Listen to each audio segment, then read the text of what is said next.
outreach has been made to particular areas as far as Odisha is concerned, whether it's North Odisha, knowing that the Deputy Chief Minister is also coming in from the coastal areas of Odisha. So BJP clearly trying to keep everyone happy over there. BJP has a lot of work to do and they have to appeal to newer and newer people, and therefore they are choosing a chief minister from Santal community, which is also what the president belongs to. And very notable is the fact that for the last few days, the CAG of India, who is the former secretary to Home Secretary of Mr. Modi in Gujarat, was also sent there, and he was camping there. And there were a lot of rumors that he'll become the chief minister. But I always knew that he's probably his advice is being sought to find out a new chief minister. So for the BJP, it's a new area where they have not structured. Their other leader was sent to Delhi, and now I think they are going to form a new party. So it's going to be something very interesting. The BJP is going to set up their party in Odisha, and they'll take so it is going to be changed. The change of power will move from the elites to the new elites. Mr. R.K. Upadhyay, if I could bring you in, as we've heard Mr. Nag made that very significant point, important to highlight how the exit of, Naveen Patnaik is more or less an emotional issue, having seen his reign of 24 years come to an end. How much of that pressure does that mean, not just for the BJP, but Mohan Majhi as the CM himself? That to a lesser known person. I know. First of all, I would like to express something about Naveen ji. The day the results were coming, I was looking at his chart as to how many days he needs to get the record as the longest-serving chief minister. He was just 76 days short of becoming the longest-serving chief minister in the country. He's the second longest-serving CM still. Yeah, he's now the second. He would have overtaken Chamling if he had won this time. Yes. Unfortunately, didn't. Of course, it's a small matter. Compared to the huge contribution he has made to Odisha, and he's one of the most gracious politicians you can ever come across. Imagine somebody who's derided of not knowing Odia, and even I think for about almost 10 years he was only speaking in English. So that is. Adorable. In the sense that the people accepted him for what he was.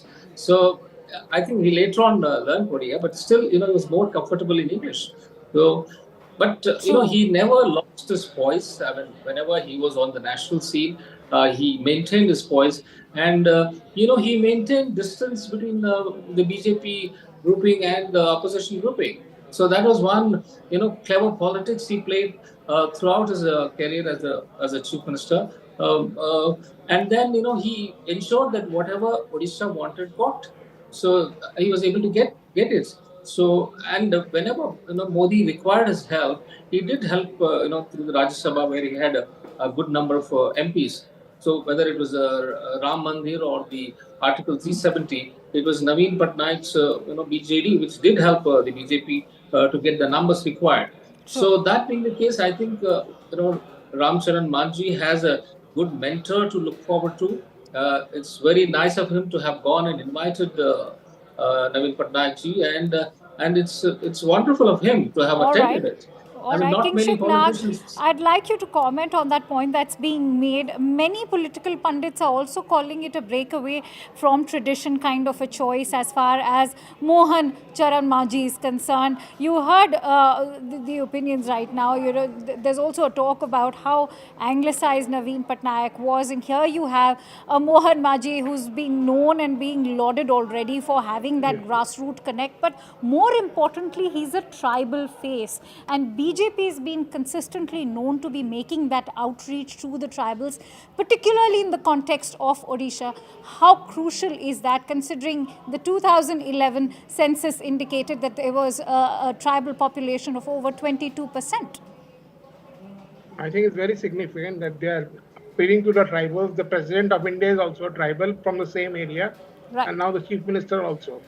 The fact of the matter is that BJP knows that if it has to become an All India party, strong All India party, it has to appeal to tribals and other communities also. For instance, it has also to appeal to South Indians. It has not been, the BJP traditionally has been a North Indian party with a lot of Gujaratis and Maharashtrians coming from Nagpur. So now they have to strengthen themselves in tribal areas and get South Indians. And this is the area. So this is the time they have chosen a chief minister like this. As far as Mr. Patnaik was concerned, he's a half Odia because his mother is a Punjabi, and all his relatives are in Delhi, etc. And he has written books also of those things. It's a very surprising thing that he could be the chief minister for so many years without even knowing Odia. Of course, he didn't have a family. So that is one reason why he never went out of Odisha for even visits. So the people of Odisha are very accepting of other cultures, and I think that is one reason why he has helped him. Because otherwise, I can't see how a chief minister of a state can't speak the language of the state and yet continue as a chief minister. All right, Mr. For the first time, we'll have Mohan Majhi, who's actually a Odia in that sense. All right, Mr. Upadhyay, the choice of KV Singh Deo and Pravati Parida is also being known to be a very conscious choice in terms of deputy CMs. They're saying that even with this choice, the BJP has made a conscious effort to sort of keep the regional balance in mind. How do you assess that viewpoint? I'm sorry, I'm not very conversant, with the Odisha politics, especially these gentlemen. I'm not very conversant with them. Maybe Nag will be able to help you. All right, so I'll bring in Mr. Nag on that. The choice of the deputy chief ministers, there's in fact a regional outreach with this choice. Not to forget that as far as Pravati Parida is concerned, she's also going to be the first woman deputy CM of Odisha. Yeah.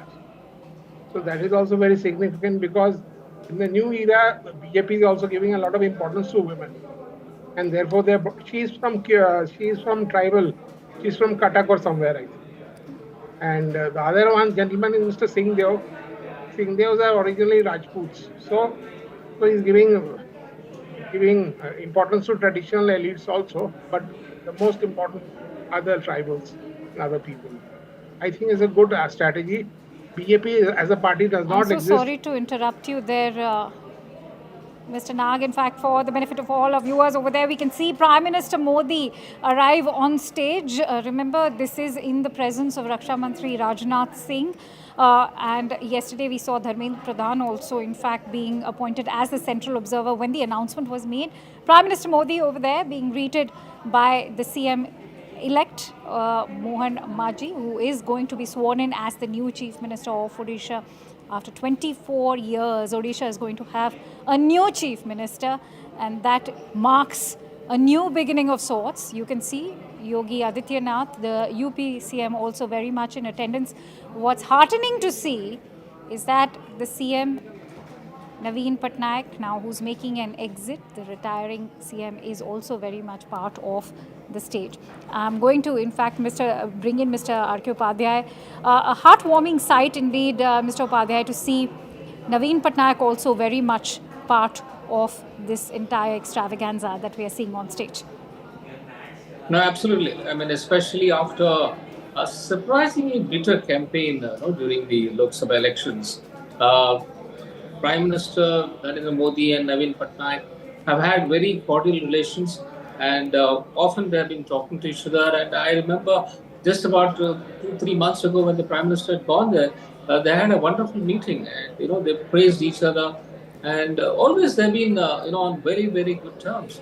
And we have known the Prime Minister calling Naveen Patnaik whenever he wanted some help, and especially on bills that had to be passed in Parliament. So the BJD has always come to the rescue of the BJP. Their non-aligned position helped them, to help Prime Minister Modi whenever he wanted.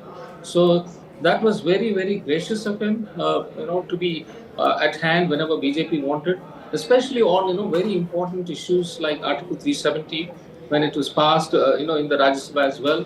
and then the Ram Mandir issue. So it was very magnanimous of Naveen Patnaik to be helpful in the national cause. So that has been the case, and I wish this campaign had not been so bitter, because I think the Prime Minister contributed to it a great deal, because it was not from Naveen Patnaik's side. The Prime Minister, I don't know, for whatever reasons, he sensed that there was some chance for the BJP to win even assembly polls. And that's why I want to ask you, when you talk about BJP's own victory, remember Odisha is one state that has got BJP the maximum MPs as far as East is concerned. I'm going to deep dive into BJP's victory from Odisha. Let's also listen into what's happening on stage right now.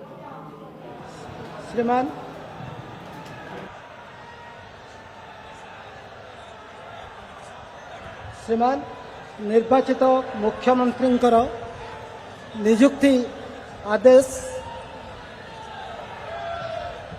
पाठ करने निमंते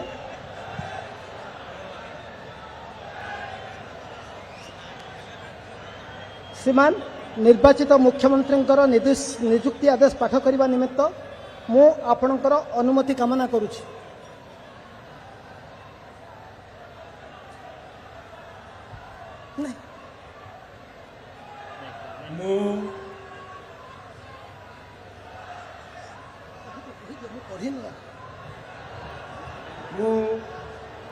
श्री मोहन चरण माझी ईश्वरंक नाम रे शपथ करुअछि जे मु विधि द्वारा प्रतिष्ठित भारतर संविधान प्रति श्रद्धा और निष्ठा रखिबी, भारतर सार्वभौमत्व और अखंडता रक्षा करिबी, ओडिशा राज्यर मुख्यमंत्री रूपे मोर कर्तव्य श्रद्धा और शुद्ध अंतरकरण रे निर्वाह करिबी एवं बिना भय बा पक्षपात रे बिना अनुराग बा देश रे सबु प्रकार लोकंक प्रति संविधान और विधि अनुसार न्याय प्रदान करिबी।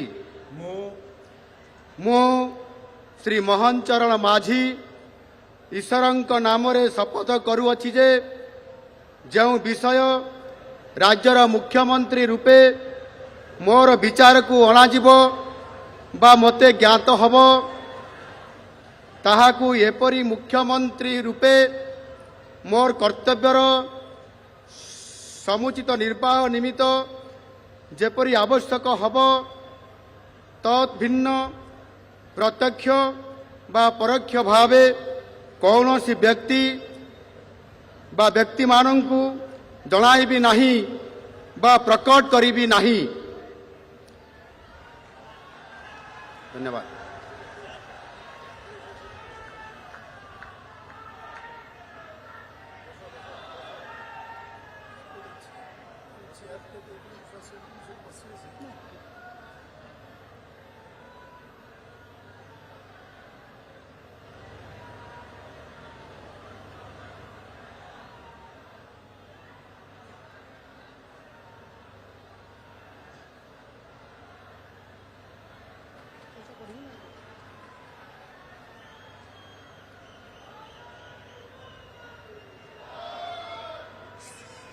श्रीमान मु निर्वाचित मंत्री मानकर नियुक्ति आदेश पाठ करने निमित्त मु आपनकर अनुमति कामना करुछि। श्री रघुवर दास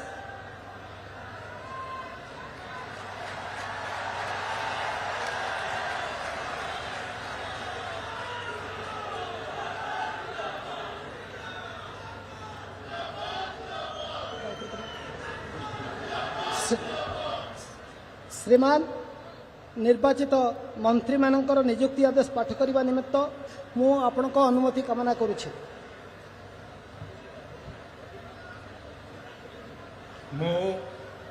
प्रथमे उपमुख्यमंत्री श्री कनक वर्धन सिंह देव। मु कनक वर्धन सिंह देव ईश्वरंकर नाम रे शपथ करुछि जे मु विधि द्वारा प्रतिष्ठित भारतर संविधान प्रति श्रद्धा और निष्ठा रखिबी, भारतर सार्वभौमत्व अखंडता रक्षा करिबी ओडिशा राज्यर उपमुख्यमंत्री रूपे मोर कर्तव्य श्रद्धा और शुद्धा अंतकरण रे निर्वाह करिबी एवं बिना भय व पक्षपात रे बिना अनुराग व द्वेष रे सबु प्रकार लोकंक प्रति संविधान और विधि अनुसार न्याय करिबी। मो कनकवर्धन सिंहदेव ईश्वरंक नारे शपथ करुछि जे जो विषय राज्यर उपमुख्यमंत्री रूपे मोर विचार को अणाजिब बा मते ज्ञात हेबो ताहाकू एपरी मंत्री रूपे मोर कर्तव्यर समुचित निर्भय निमित्त जेपरी आवश्यक हेबो तथ प्रत्यक्ष व परोक्ष भावे कौनसी व्यक्ति बा व्यक्ति मान को जनैबी नहीं बा प्रकट करिबी नहीं।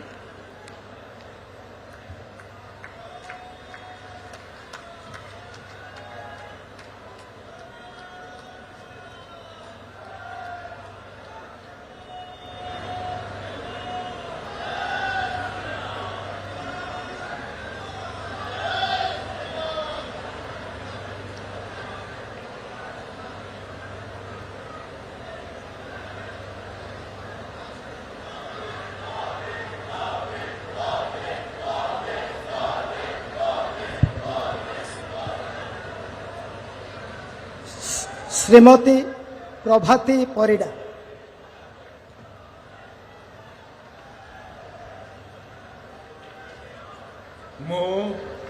श्रीमती प्रभाती परिडा ईश्वरंक नाम रे शपथ करुअछि जे मु विधि द्वारा प्रतिष्ठित भारतर संविधान प्रति श्रद्धा और निष्ठा रखिबी, भारतर सार्वभौमत्व और अखंडता रक्षा करिबी, ओडिशा राज्यर उपमुख्यमंत्री रूपे मोर कर्तव्य श्रद्धा और शुद्ध अंतकरण रे निर्वाह करिबी एवं बिना भय बा पक्षपात रे बिना अनुराग बा द्वेष रे सबु प्रकार लोकंक प्रति संविधान और विधि अनुसार न्याय करिबी।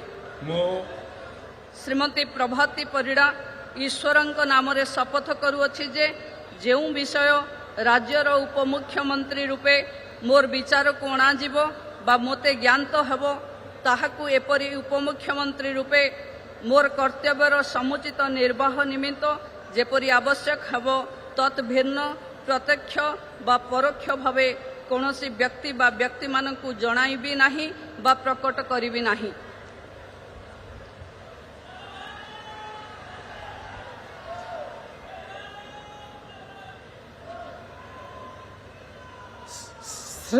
कैबिनेट मंत्री श्री सुरेश पुजारी।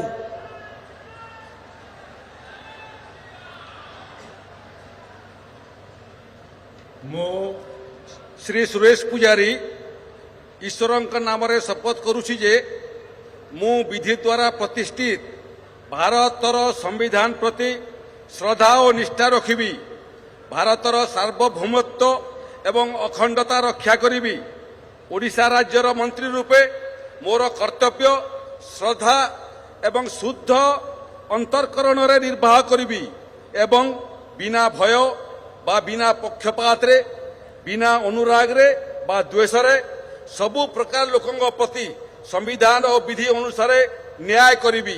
मो श्री सुरेश पुजारी ईश्वरंक नारे शपथ करुछि जे जो विषय राज्यर मंत्री रूपे मोर विचार को अणाजिब बा मते ज्ञात हबो ताहाकू एपरी मंत्री रूपे मोर कर्तव्य समुचित निर्वाह निमित्त जेतिकी जेपरी आवश्यक हबो तद्भिन्न प्रत्यक्ष एवं परोक्ष भाव रे कौनसी व्यक्ति बा व्यक्ति मानकू जणाइबी नहीं बा प्रकट करिबी नहीं।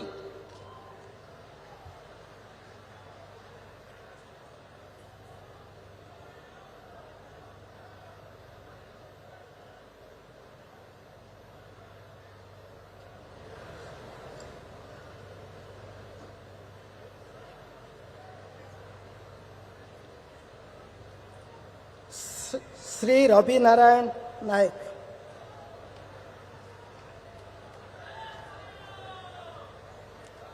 मो श्री रवि नारायण नायक All right, our guests continue to be with us. Mr. Das, what is your view of how this is now panning out? Very heartening to see how Suresh Pujari is now part of the cabinet, an MP whose name was in fact doing the rounds as the front runner for the chief ministerial post, but in fact had to give it up for Mohan Majhi. Was that a pleasant surprise for you?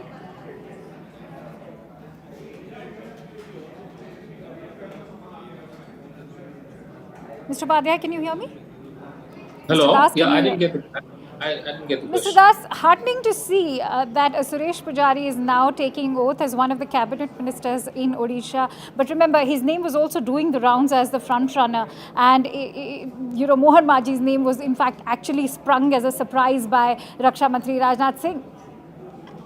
Well, I think there was another name as well, Dharmendra Pradhan. He was supposed to be the front runner, and everybody has been taken by surprise. I think even Oram was supposed to be there.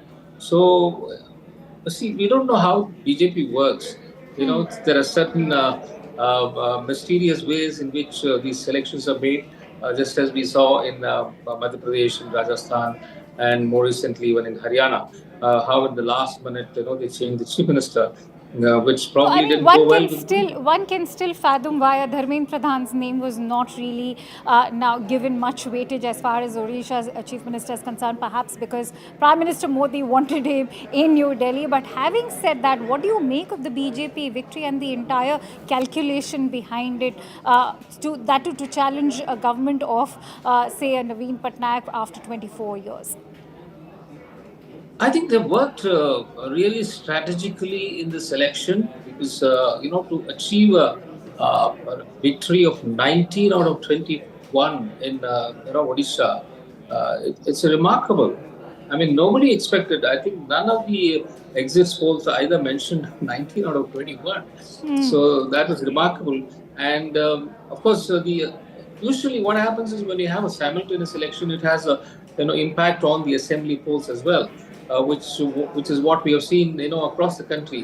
Whether it is Andhra Pradesh or Arunachal Pradesh, also, had the same kind of impact. So that probably rubbed off on the assembly elections as well. And for BJP, I'm sure they've been working really hard, towards building the party. They have been in alliance with the BJD earlier, and then they broke away, and they have been in the last two Lok Sabha elections. They have been fighting on their own. And, I think they came up to about 9 seats and 10 seats. And, in the last election, they came nearly close to them. So now to be able to, overtake in such an overwhelming manner, that really shows that the people of Odisha are looking forward to change. So which is what BJP is offering, because it's very Congress interesting. is completely out. It's very interesting that you refer to out. BJP's own previous alliance with the BJD, which is why I'm going to bring in Mr. Kingshuk Das as well, who continues to stay with us. Mr. Das, if you look at this alliance, KV Singh Deo was in fact a minister in the 2000 up till the period of 2009 when the BJP was rather a junior partner to the BJD in that alliance. Having said that, what can now one expect from KV Singh Deo to bring to the table as a deputy chief minister, not to forget that he's also been brought in to give representation to Western Odisha? Well, I'm not Das, I'm Kingshuk Nag. All right, just a correction. Sure. And the fact of the matter is, this is a new government, so the government wants to give focus on tribals. As I said, they want to give other people also their representation, therefore representation to Mr. Singh Deo and the lady there also as the deputy chief minister. So it's a new paradigm they are wanting to set up. It is part of the new paradigm that this government will be run. Naveen Patnaik had been there for too long, and he had developed a lot of vested interest, I think. And therefore, I mean, you can imagine that he had taken his secretary and said he'll be my successor, and his secretary was a Tamil, and therefore he was kicked out after the election results. So that is that. So now there'll be a new total paradigm shift. Now how the government will move, we have to see. This is the new paradigm which the new Modi government will try through Mohan Majhi. But he has got a very good reputation, let me tell you. I've checked. He's an environmentalist and other things also. And though very little known, the fact of the matter is that he's got a very good reputation. And therefore King Shuknag, there's a lot of focus on how he has this grassroots level connect. Why has the BJP consciously made an effort to bring in somebody with that grassroots level connect? Was that a factor that was lacking in the previous Naveen Patnaik government? I think so, because Naveen Patnaik was an elitist man. Everybody knew him as an elitist, and therefore they brought a common man, a layman, became the CM, and nobody knew of him also. Naveen Patnaik was a man who only spoke in English. In his time, he had friends from high society, and that's all. And he was the son of the former Chief Minister, who himself was a very high-profile man. So that phase of Odisha, I think, is over. Now they want to make it as a new state ruled by a new party, which will take care of the lesser people and become more representative. You see, Mr. Modi's strength always has been to give a lot of support to OBCs and other such people. That is more common men. So that is why this gentleman has been chosen. So he'll be more representative of the people of Odisha. And therefore I said, they will never not focus on Bhubaneswar, Puri and Cuttack belt, which is where the elite stay. These are the parts which were under the British colonial rule, and therefore had developed some vested interests also. So now they'll go to Western Odisha, which are relatively backward parts, and choose people from there. And of course, Odisha has a lot of tribal population also. But when you speak about the coastal area, there's Pravati Parida, who very much hails from the coastal region. Not to forget the fact that she's the first woman deputy CM of Odisha. How much of a representation does that now mean in terms of, say, a gender that was largely neglected as far as governance in Odisha was concerned? If women are given more importance, it's a good sign. And the fact of the matter is that Mr. Modi again has tried to give women a lot of representation in his government everywhere. So I think his focus will be on A, tribals, B, on women and other neglected people, and not to the high caste people like Brahmins and Kais, etc. Khandayats, as they say. So that is a good strategy, I think. And Mr. Biju Patnaik and his son were both from high community, and therefore it's a good sign that he's going to focus on lesser issues. These three areas which I mentioned of Cuttack, Puri and Bhubaneswar, they have developed under the British in coastal areas. These places had huge zamindaris which were given to absentee landlords. So they developed their own culture. So now they want to change that. And don't forget, the state has a lot of tribal areas. They've got a lot of people who are very poor, and therefore the focus is on those areas. And I think it's a very good step also. If you really ask me, we have to thank Mr. Modi for giving a lot of stress on these backward areas. Odisha is a very important state, very rich state, but the people are very poor. You have to understand that. Why are the people poor? Because the assets of the state are developed for the benefit of the rich. It's also a large mining state. Right. Poor are poor. Why? So that focus has to be changed. Absolutely. That also perhaps explains why Mohan Majhi has also been chosen. Remember, northern Odisha, as you are talking about being rich in minerals, is one of those important areas in Odisha which is highly rich in minerals. I'm running short of time, so we'll have to leave it at that. Many thanks to you, King Shuknag and Mr. Upadhyay, for joining in with this discussion on CNN News 18. And with that, it's time to step into a quick break. We'll be back with the latest here at Nation at 5. Stay tuned.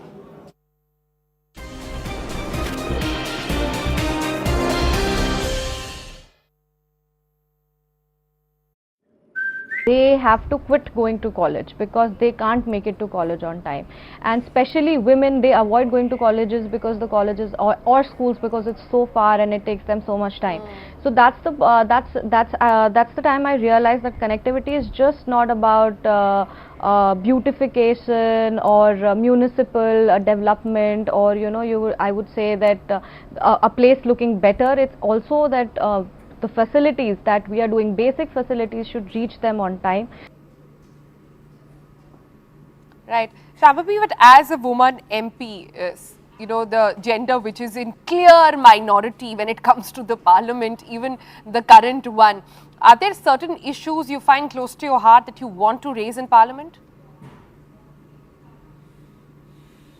Definitely be education, because this is a very personal story. My grandfather used to swim through a river and reach his school when he was young. Because it was very far away, and he really worked hard towards his education, and education is a big thing in my family, and I feel that education is the only tool that can really transform lives and change society. So definitely education is also on my list. I want to work, I want to bring good colleges, polytechnic colleges, I want to promote the education of women, I want to promote the education of children, and I want to promote higher education. A lot of girls drop out from colleges and they don't pursue higher education, they get married early, or they feel that it's not important. So I want to erase this social conditioning and promote more and more women to get themselves educated and create a safe environment for women who want to pursue higher education. Shambhavi, as we were just sharing with our audiences, you're also now one of the nation's youngest MPs. So you are going to be a voice of the youth also. Can you tell us a little bit more about your goals on that front? Definitely, I am a representative of the youth, and I will always talk about the youth. But I am really in more employment opportunities, because it's a big thing in states like UP and Bihar. So definitely, it is on my bucket list, and I've continuously talked about it as well. All right. So, Shambhavi, you speak like a very trained politician already, but just to sort of give our viewers a reminder, you are all of 25. A regular, normal 25-year-old would be wearing their heart on their sleeve, would be posting on Instagram, would be doing a lot of stuff, which in your capacity as a politician is kind of restrictive. Do you find yourself as a person being torn between the freedoms of youth versus the responsibility of youth? Versus the responsibility of youth? Definitely, it does worry me, because there are a lot of things that we have to be as representatives of the people careful about. But it does not, I almost think about it all the time, but it does not bother me as such, because I'm truly passionate about my political career, and I come from a Welcome back. You're watching Nation at 5 with me, Akanksha Swaroop, and we are coming live to you from the CNN News 18 and Federal Bank newsroom. And we have news coming in from Kuwait. We are learning that 40 Indian workers have died in a fire that engulfed a building in Mangaf city, which is in the southern Ahmadi Governorate of Kuwait. We are also learning that over 30 people have been left injured. Reports are indicating that this fire began in the kitchen area of this entire building. Several have been left injured as well as deaths. The number of deaths are concerned, close to 40 people, in fact 40 Indians have died in this tragic fire. We are also learning that the External Affairs Minister Dr. S. Jaishankar has also sent his condolences as far as the number of Indians who've died in this fire is concerned. Prime Minister Narendra Modi also, as we are learning, has sent out his condolences. He's reached out to the families with a very emotional message. Let me also read out what Prime Minister Modi has had to say in that tweet. He's saying that the fire mishap in Kuwait City is saddening. My thoughts are with all those who have lost their near and dear ones. I pray that the injured recover at the earliest. The Indian Embassy in Kuwait is closely monitoring the situation and working with the authorities there to assist the affected. This is the latest reaction that we're bringing to you, and that is of Prime Minister Narendra Modi sending out his condolences. The forensic department over there is currently conducting an investigation to get to what was the exact cause of this fire. Remember, it has happened in a building that was housing several workers. We're also learning that 40 of these people, these Indians, were workers who were housed in that building in Mangaf city. We are learning that it is part of the southern Ahmadi Governorate in Kuwait. Over 30 people are reportedly injured. The fire began in the kitchen area is what we are learning at the moment. The building reportedly housed nearly 160 people who were living in it. Let's quickly go across to Abhishek Jha, who's joining me live with more inputs. Abhishek, indeed deeply tragic news coming in, but what are you learning in terms of the cause behind this entire fire? Well, it is still early. It has been only a few hours since that incident has happened. The fire broke early in the morning around 6 a.m. when these local authorities were, reported that there has been a fire. By the time the authorities reached and they tried to salvage the situation, several people were already dead. Many of them were declared dead at the hospital. So far, 40 people, 40, all of them Indians, have been announced dead. More than 30 are still injured. Several of them are in critical condition. So, unfortunately, the number of deaths can go on further, and more can be added to that to the list of fatalities. The building housed mostly Indian workers. So these are some of the latest reports that we are receiving.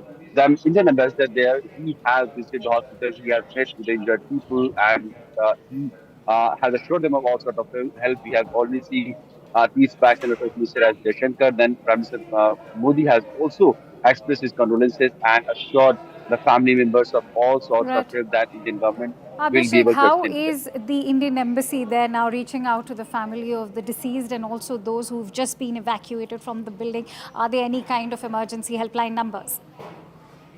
Well, there have been emergency helpline numbers that have been released because several of the Indians are there, and many of them are really concerned about the well-being of their people. The number has been released, and that is plus 96565505246. This is the emergency helpline number that the Indian Embassy in Kuwait has released for all concerned who wants to know the well-being of their near ones and dear ones if they are injured or if they have been impacted in the incident. The ambassador himself has been on the scene. He has been meeting the injured, and he himself is sharing all the help and aid that Indian workers are in need of currently. The family members are consistently trying to reach out to their loved ones. Several of them have unfortunately died. But those who have survived the fire incident and they are critically injured or they are receiving the medical aid, them to those the connections are being provided, their information is being shared with the family members. Now, the first priority now for the Indian government and the embassy of India in Kuwait has been to provide the medical aid and assistance to those who have survived this massive fire Right. Abhishek, tragedy. also, what are Uh, you learning in terms of the Indian ambassador in Kuwait right now? Has she visited the hospital and the site of fire? What are you learning in terms of that information? Because remember, the External Affairs Minister has also saying that he's awaiting more information from the Indian ambassador in Kuwait. Well, Adarsh Swaika, who has been the ambassador in Kuwait of India, he has also visited the site where this fire incident had occurred, and he has been in constant touch with the relevant Kuwaiti law authorities as to what could have been the reason of this fire incidents and what the investigation would reveal. What could be the cause, whether it was something like short circuit or there was some misadventure by some unscrupulous elements. So we are not sure about those cause of this fire, but we do know that ever since that incident has happened, the local authorities in Kuwait, the Indian authorities in Indian embassy in Kuwait, both have been coordinating on this incident, and they are trying to reach out to the people who have been injured, who are in critical situation, and providing them all sort of medical aid and assistance. Also, what are newspaper reports over there indicating at the moment, Abhishek, considering we are also learning that the Kuwaiti authorities have ordered the arrest of the owner of this building as well as the janitor too?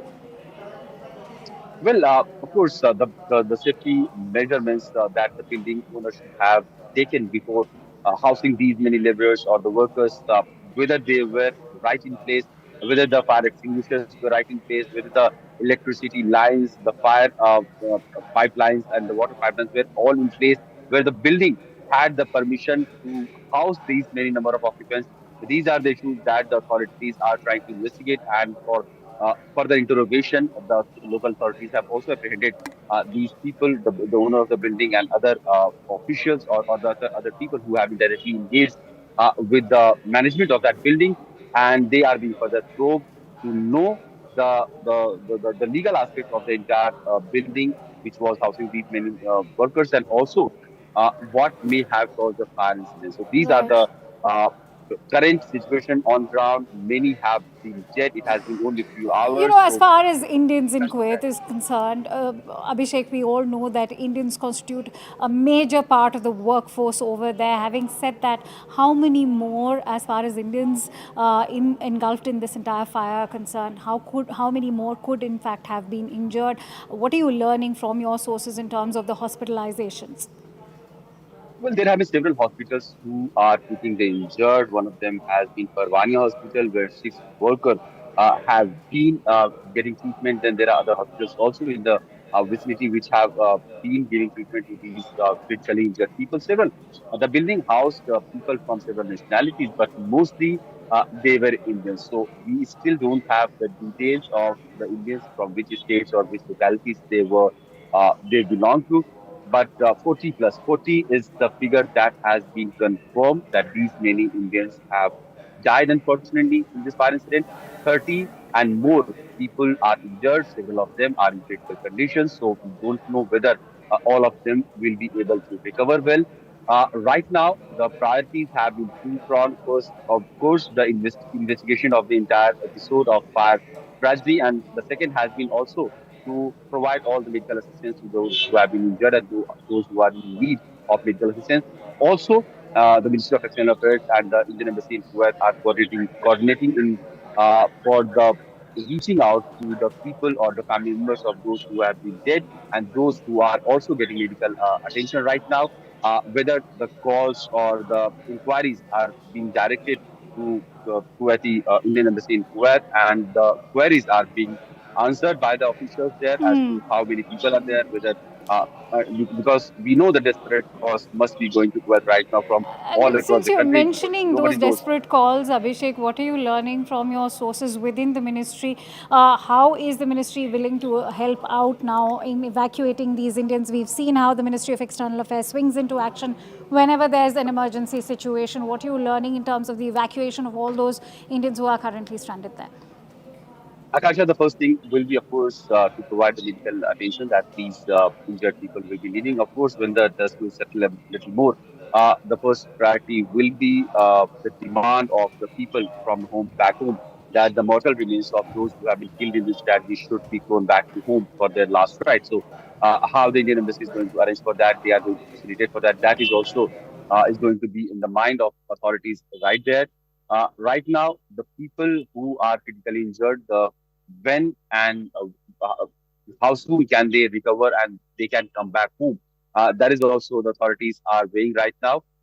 It is just few hours, so it will be little premature to say exactly how many Indians are injured and how many Indians are critically injured. But we Right. do know that dozens of people are right now in severe conditions. Abhishek, stay 40 with plus me. I'm people have also been dead. joined in by Neetu Regu Kumar. We are learning that one of the casualties, in fact, is from Kerala as well. Neetu, what is the information that you can share with us? How many, in fact, the deceased or the injured hailing from Kerala? See, at this point, we cannot give an exact number as to how many those who have lost their lives or are injured are from the state of Kerala.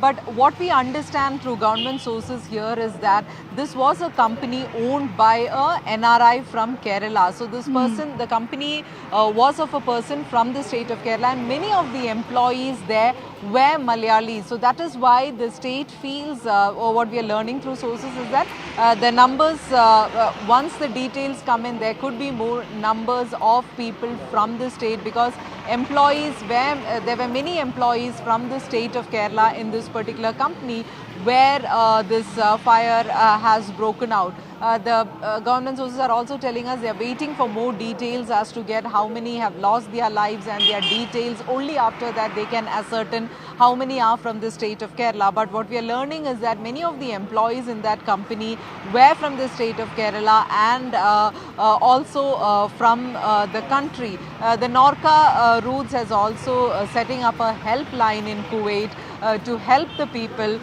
in this regard, is what we are understanding. All right, let me quickly bring in Abhishek on that note. Abhishek, as you heard what Neetu is saying, that there could be several Malayalis, in fact, hailing from Kerala right now, fairly nascent even though to round up on a figure in terms of how many could it be from Kerala. But I think the biggest and the first most task for the External Affairs Ministry would be to in fact figure out the area of origin of all those deceased and those injured as well. Well, like Neetu was saying, it looks like on the prima facie that most of them, many of them, could be hailing from Kerala because the company was being owned by one of the Keralite there, and so likely in that likelihood, many of them could be from that state or from one particular region. But still, there is no certainty as to whether people from other parts were not being housed in that building because several hundreds of people were residing in that building as workers. And when the fire caught, there were apparently not very active, and many of them were asleep also. It was around 6 a.m. when the fire was reported. So probably the fire incident happened much earlier than when it was reported, and many of them were caught really unaware, and they became prey to that massive fire tragedy. 40 plus people have been dead, 30 plus, around 40 plus are also injured. Several of them in critical condition. We'll get to know more about the statewide details or people, the regions or the localities from where these people have been in few hours, because the embassy is still there to first support the medical attention, medical aid and assistance to those people who are injured, and of course those who have been dead. Their details are also being ascertained because it has been several of them have been beyond recognition. The bodies have been badly charred, so their identification and establishing their identity and then their further details will be shared by the family to the family members and to the media also. You know, whenever we see such kind of tragedies and mishaps happen, there's always the greed of the owner, and in this case, as the Deputy Prime Minister, the first Deputy Prime Minister of Kuwait, in fact, has stepped out and highlighted how today's mishap has only been a result of greed of the building owner as well, and that has also, of course, led to subsequent suspensions of various officials. But having said that, should we now expect an inquiry as far as this entire fire incident is concerned? Was probably hinting at the poor working condition. And this is not the first time that this has come to highlight. In fact, there have been several incidents in the past. Also, there was this 2022 oil refinery case also where several Indians were dead. Then there was in 2020 also at a construction site, several Indians died because of the work that they were related to. So the poor working conditions, poor contract agreement, the way they are being exploited, their passports sometimes being held up by the contractors and not being given to them. The payments not being released to them in case of them being sick or them wishing to go back to their home, they are not being allowed to rest or go back home. These are the issues that the Indian authorities have also raised in past. And this is not happening just in Kuwait. This is happening in other areas of countries around Gulf. And not only Indians, but the people from other nationality like Philippines, Sri Lanka, Pakistan, Nepal, whoever, many Asian countries send their workforce there to contribute in their economic development. But all of these countries have been facing such issues in the past. But one can only hope that such incidences will be a massive wake-up call for the authorities in Kuwait also. That absolutely, and in fact, it still remains a very, very deeply tragic news for all Indians and the families of those Indians who are currently based in Kuwait and the ones who were engulfed in this massive fire. We will keep tracking all the details. Remember, information is still trickling in as we speak. The External Affairs Ministry in India very much reaching out via the ambassador over there. We will keep bringing you all those latest inputs, but for now, let's slip into a quick break. Many thanks to Abhishek and Neetu for bringing in the latest inputs on this news story.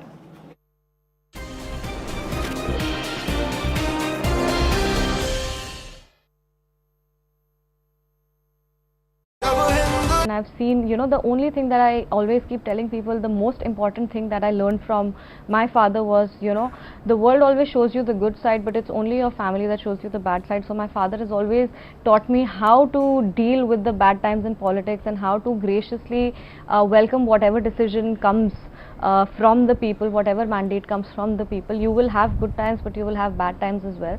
But I think, you know, whatever challenge may come, I will be able to overcome that challenge with my determination and hard work. And I also feel that with time you get the hang of politics. With time you understand that okay, politics is the only profession that is led by perception, and I think I'll be able to manage my emotions because I'm young.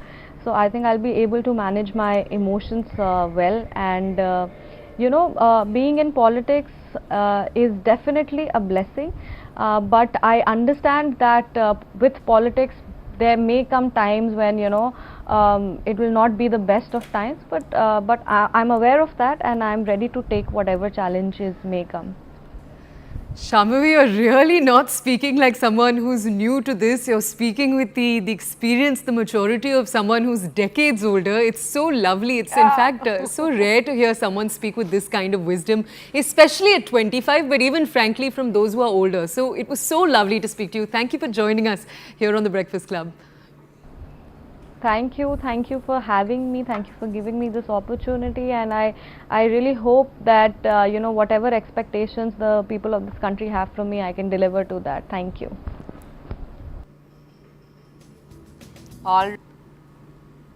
First of all, thank you to the entire team for having me. Thank you, Sonal, for inviting me, and I'm really, like you told me earlier, you've never invited a politician over for this show, so I take this humble opportunity in thanking the entire team for considering me.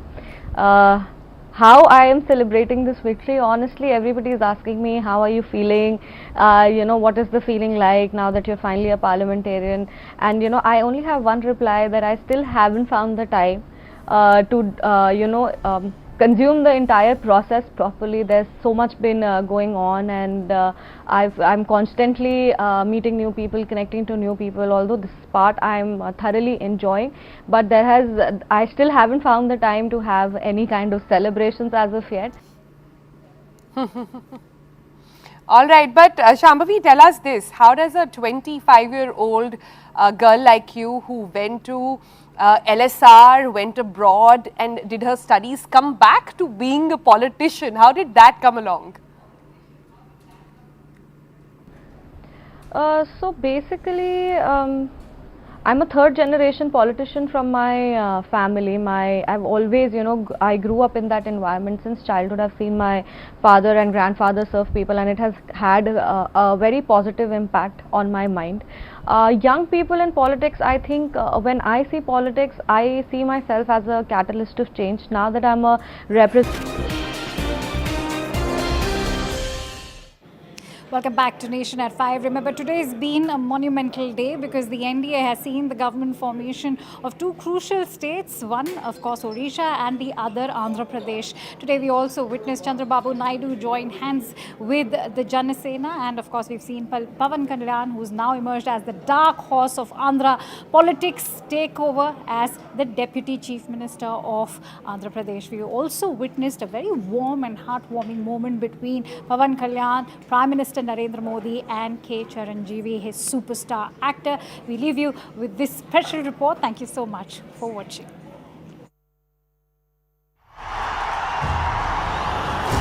దైవ సాక్షిగా ప్రమాణం చేస్తున్నాను. నారా చంద్రబాబు నాయుడు అనే నేను.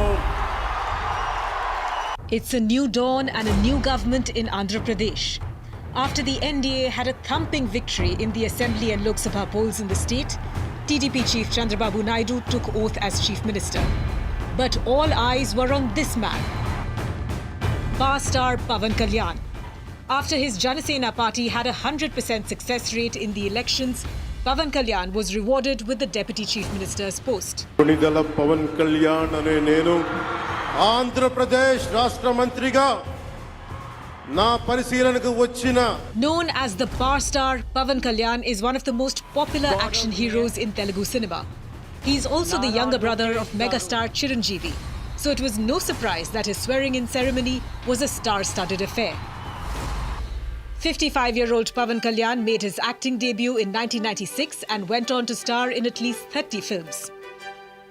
Pawan Kalyan first ventured into politics in 2008 with his brother Chiranjeevi's Prajarajyam party.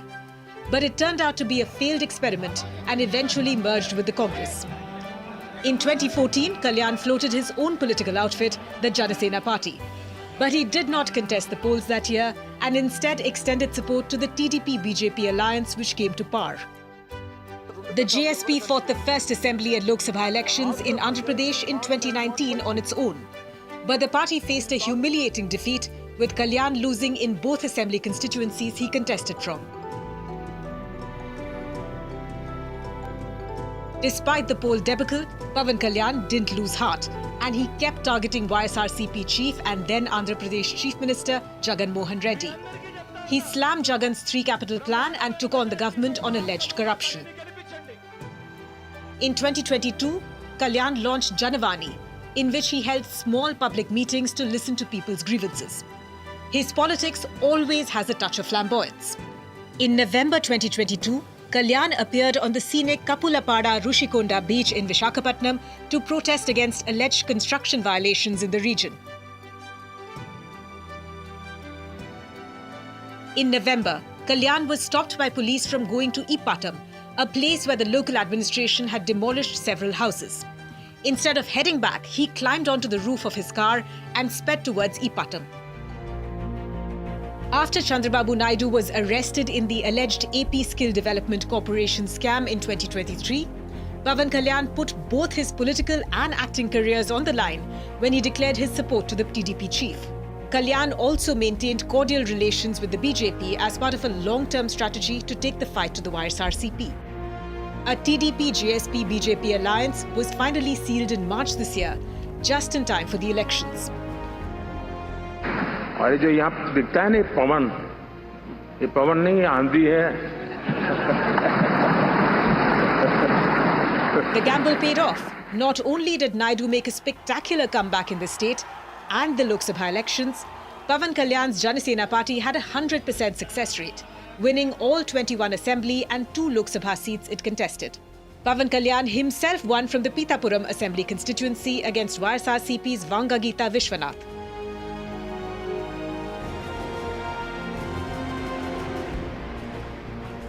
This time, past star Pawan Kalyan has scripted a political blockbuster for the ages.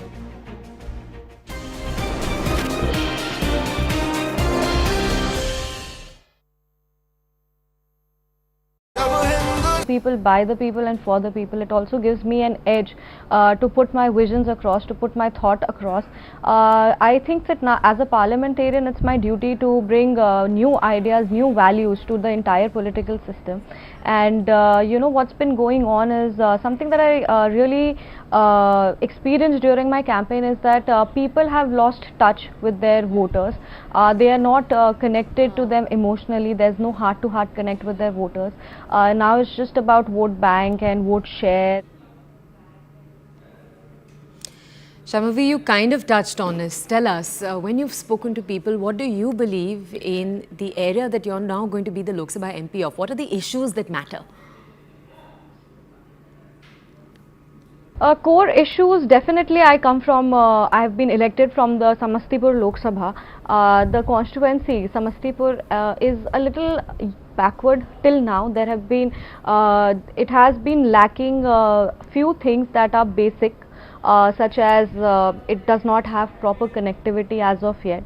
There are still some, in infrastructure it's way below than the average mark, and I feel that connectivity is just not important for beautification or, you know, for I would say to make it a global constituency. No, connectivity is important because it helps us facilitate the transmission of different facilities at the right time. You could call it education, you could call it the health. I went to a very remote village in my constituency in Kusheshwar Sthan, and somebody, I think that boy must be younger to me or almost my age, he told me that when there's flooding in that area, they have to quit going to college because they can't make it to college on time, and especially women, they avoid going to colleges because the colleges or schools, because it's so far and it takes them so much time.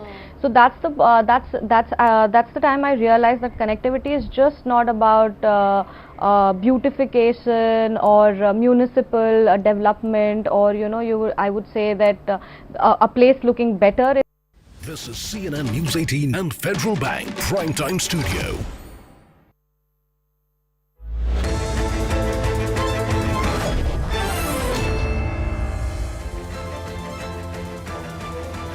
A very good evening and welcome. Thanks for staying with us here on CNN News 18. You're watching Plain Speak with me, Kritsween Walia. We're bringing to you this live telecast from CNN News 18 Prime Time Studio. Well, viewers, after the Riyasi attack on Sunday, which left 9 people dead, terrorists launched fresh attacks in Doda and Kathua.